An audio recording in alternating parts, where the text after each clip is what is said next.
കഴിഞ്ഞ ദിവസം വിനോദ് തോമസ് എന്നൊരു നടൻ മരിച്ചതിനെക്കുറിച്ച് നമ്മളൊരു വാർത്ത വായിച്ചിട്ടുണ്ടായിരുന്നു. ഒരു ബാറിൻ്റെ മുന്നിൽ കാറിലിരുന്ന് ഉറങ്ങിക്കൊണ്ടിരുന്ന വഴിക്കാണ് അദ്ദേഹം മരണപ്പെട്ടത്. പോസ്റ്റ്മോർട്ടം റിപ്പോർട്ട് പ്രകാരം കാർബൺ മോണോക്സൈഡ് എന്നൊരു വാതകം ശ്വസിച്ചിട്ടാണ് അദ്ദേഹം മരിച്ചിരിക്കുന്നത്. ഇന്ത്യയിൽ ഒരുപാട് ആൾക്കാർ ഇങ്ങനെ കാറിൽ നിന്ന് ഉറങ്ങി മരിക്കുന്നുണ്ട്. സത്യത്തിൽ നമ്മൾ ശ്രദ്ധിക്കാതെ പോകുന്ന ഒരു കാരണം കൂടിയാണത്. നമ്മുടെ വണ്ടിയുടെ എക്സ്ഹോസ്റ്റ് സിസ്റ്റത്തിൻ്റെ പ്രശ്നം മൂലം ഫോസിൽ ഇന്ധനമായ ഡീസൽ കത്തുന്നതിൻ്റെ ഉപോൽപ്പന്നമാണ് ഈ കാർബൺ മോണോക്സൈഡ്. ഇത് പ്രത്യേകിച്ച് നിറമോ ഗുണമോ ഒന്നുമില്ല, ഗന്ധമോ ഒന്നും ഉണ്ടാവുകയില്ല. ആക്ച്വലി ഇത് നമ്മുടെ പുറത്തേക്ക് എക്സോസ്റ്റ് ചെയ്യപ്പെടുമ്പോൾ അന്തരീക്ഷ വായുവിൽ തട്ടിയത് പോകുന്നുമുണ്ട്. പക്ഷേ കാറിനകത്ത് അങ്ങനെയല്ല. നമ്മൾ പാർക്കിങ്ങിലേക്ക് ഇട്ടിരിക്കുമ്പോൾ ഈ എക്സോസ്റ്റ് കൃത്യമായിട്ട് വർക്ക് ചെയ്യുന്നില്ല. ഇത്തരം ഘട്ടത്തിൽ ഈ കാർബൺ മോണോക്സൈഡ് AC വെന്റിലേറ്ററിലൂടെ അകത്തേക്ക് കയറി വരികയും നമ്മളിവിടെ മദ്യപിച്ചിട്ടുണ്ട്, ഉറങ്ങുകയാണ്. ഈ അവസ്ഥയിൽ നമുക്കത് പ്രൊട്ടസ്റ്റ് ചെയ്യാൻ പറ്റുന്നതിന് മുമ്പ് തന്നെ നമ്മൾ പലപ്പോഴും ഈ ഒരു കാർബൺ മോണോക്സൈഡിൻ്റെ ശ്വസനം മൂലം അബോധാവസ്ഥയിലേക്ക് പോവുകയും ചെയ്യും. അതായത് നമുക്ക് രക്ഷപ്പെടാനുള്ള അവസരം പോലും കിട്ടുകയില്ല. കാർബൺ മോണോക്സൈഡ് പ്രത്യേക അവസ്ഥയിൽ കൂടുതൽ ശരീരത്തിലേക്ക് ചെന്ന് കഴിഞ്ഞാൽ പിന്നീട് നമുക്ക് പ്രൊട്ടസ്റ്റ് ചെയ്യാനുള്ള അവസ്ഥയില്ല, അത് അബോധാവസ്ഥയിലായി പോകും. നമ്മൾ പല ആൾക്കാർക്കും ഉള്ളൊരു പ്രശ്നമാണ് ഈ വണ്ടി ഓടിച്ചുകൊണ്ടിരിക്കുമ്പോൾ ഒന്ന് നിർത്തിയിട്ട് കുറച്ച് നേരം ഉറങ്ങുക. അതൊരു 1 മണിക്കൂറിൽ കൂടുതലൊക്കെ ആവുകയാണ്. വണ്ടി തുറസായ സ്ഥലത്ത് വേണം ഇങ്ങനെ ഉറങ്ങാൻ. നിങ്ങൾ ഉറങ്ങുന്നുണ്ടെങ്കിലും AC ഇട്ട് ഉറങ്ങുന്നുണ്ടെങ്കിൽ ഇടേണ്ടത്.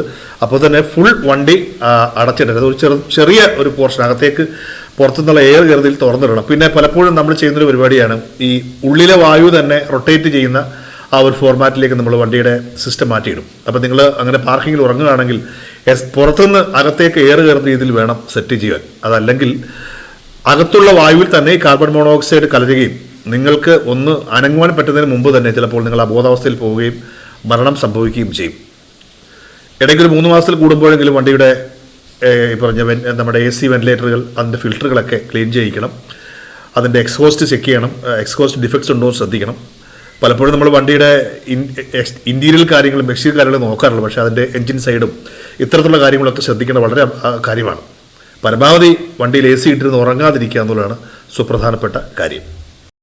ഒപ്പം തന്നെ യാത്രയിൽ ശ്രദ്ധിക്കേണ്ട സുപ്രധാനമായ മറ്റൊരു കാര്യമാണ്, നമ്മൾ AC-യിലാണ് യാത്ര ചെയ്യുന്നതെങ്കിൽ ഇടയ്ക്കിടയ്ക്കെങ്കിലും അതിൻ്റെ ആ സിസ്റ്റം ഒന്ന് മാറ്റി കൊടുക്കണം. ഉള്ളിൽ കിടന്ന് വായു ഇറങ്ങുന്ന മോഡിൽ നിന്ന് പുറത്തുനിന്ന് വായു അകത്തേക്ക് കയറുന്ന മോഡിലേക്ക് മാറ്റണം.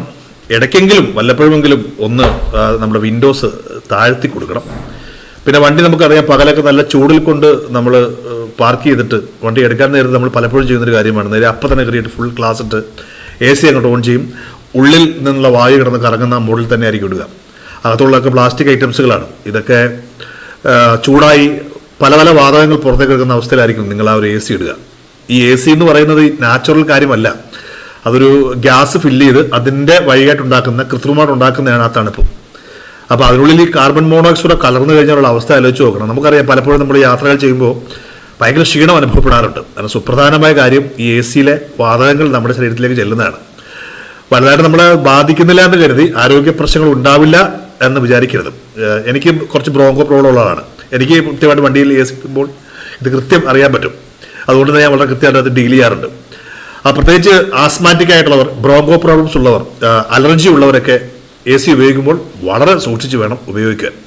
എല്ലാ ആൾക്കാർക്കും വാഹനമുള്ളവരാണ്. AC-യുടെ ആരും വണ്ടി ഓടിക്കാറുമില്ല. എസ്പെഷ്യലി ഡീസൽ കാറുകളൊക്കെ ആണെങ്കിൽ ഒരിക്കലും നമുക്ക് AC-യുടെ അത് ഓടിക്കാനും പറ്റുകയില്ല.